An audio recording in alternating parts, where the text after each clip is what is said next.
Hey y'all, I was getting ready to griddle, and you might be able to tell it's a little windy.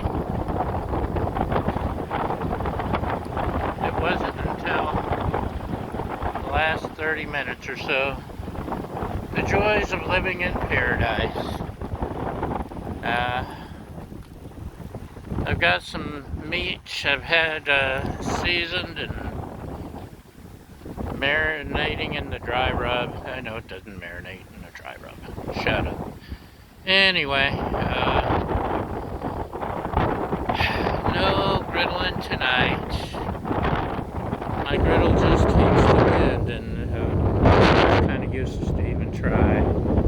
So that's why we have alternative cooking methods like the Emeril cooker.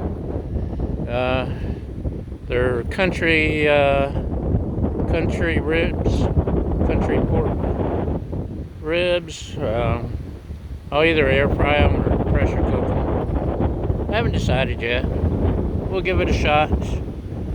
Anyway, thanks for not watching today or tonight or something. Anyway, maybe I'll have something cooking good tomorrow. So good night, fellow griddlers. Good night, trolls.